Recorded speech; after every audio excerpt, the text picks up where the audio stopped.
آپ کو بتائیں کہ کمشنر کراچی سید حسن نقوی کی ہدایت پر تمام اضلاع میں فٹ پاتھوں اور سڑکوں پر غیر قانونی طور پر چلنے والے ہوٹلوں اور چائے خانوں کے خلاف مہم جاری ہے۔ اتوار کو ضلع وسطی کورنگی اور کیماڑی کے ڈپٹی کمشنرز نے کمشنر کراچی کو اپنے اپنے ضلع میں کارروائیوں کی رپورٹ پیش کر دی۔ رپورٹ کے مطابق مختلف اضلاع میں روڈ سائڈ چلنے والے چائے خانے اور ریسٹورانٹس ہٹائے گئے ہیں اور ان کا سامان ضبط کر لیا گیا ہے۔ ضلع وسطی میں 2 ہوٹلز بھی سربہ مہر کیے گئے ہیں۔ کمشنر کراچی سید حسن نقوی نے کہا ہے کہ روڈ سائڈ تجاوزات کے خلاف کارروائی کا مقصد شہر میں ٹریفک کی روانی کو بہتر بنانا ہے۔ ڈپٹی کمشنر ضلع وسطی طاہا سلیم کے مطابق مرزا آدم خان روڈ اور آگرہ تاج لیاری میں 2 ہوٹل سربہ مہر کیے گئے ہیں۔ کراچی میں دودھ میں ملاوٹ کا انکشاف، ملک ریٹیلرز نے ملاوٹ والے دودھ کی فروخت کا اعتراف کر لیا۔ وحید گدی کا کہنا ہے کہ کراچی میں کوئی چیز ملاوٹ سے پاک نہیں، کالی بھیڑیں ہر جگہ موجود ہیں، ملاوٹ کرنے والوں کے خلاف کارروائی ضرور ہونی چاہیے۔ کاوش میمن کی یہ رپورٹ۔ خالص دودھ کے نام پر ملاوٹ، انتظامیہ کی کارروائیاں، ریٹیلرز ایسوسی ایشن بھی ملاوٹ کرنے والوں کے خلاف اٹھ کھڑی ہوئی۔ ترجمان ملک ریٹیلرز وحید گدی کا کہنا ہے کہ کراچی میں کوئی چیز ملاوٹ سے پاک نہیں، کالی بھیڑیں ہر جگہ موجود ہیں، ملاوٹ کرنے والوں کے خلاف کارروائی ہونی چاہیے۔ انتظامیہ پیداواری لاگت کے مطابق نیا نوٹیفیکیشن جاری کرے، اگر اخراجات پورے نہ ہونے پر دکاندار ملاوٹ کرتا ہے۔ کالی بھیڑیں ہر جگہ موجود ہوتی ہیں، اگر کوئی دودھ میں ملاوٹ کر رہا ہے تو اس کے خلاف قانون کے مطابق سخت ترین کارروائی کی جائے، یہ ہمارا مطالبہ ہے انتظامیہ سے۔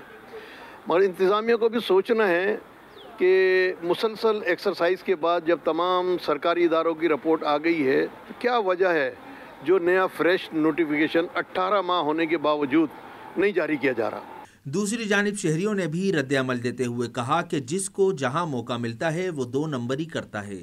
دودھ میں ملاوٹ کرنے والوں کے خلاف سخت کارروائی ہونی چاہیے تاکہ عوام کو خالص دودھ مل سکے۔ یہ دکانیں اچھی بات ہے سیل ہوئی ہے، پانی والا دودھ بیچ رہے ہیں، اور مزید ہونی چاہیے ایسی دکانیں۔ بہت بڑے پیمانے کے اوپر کرپشن ہو رہی ہے، خالی دودھ والا نہیں ہے اس کام کے اندر، جس کو جہاں موقع مل رہا ہے وہ اپنا ہاتھ صاف کر رہا ہے۔ ترجمان ملک ریٹیلرز بولے انتظامیہ نے 27 دکانیں سیل کیں اور وجہ کیمیکل کی ملاوٹ بتائی، مگر ہم اس کی تردید کرتے ہیں۔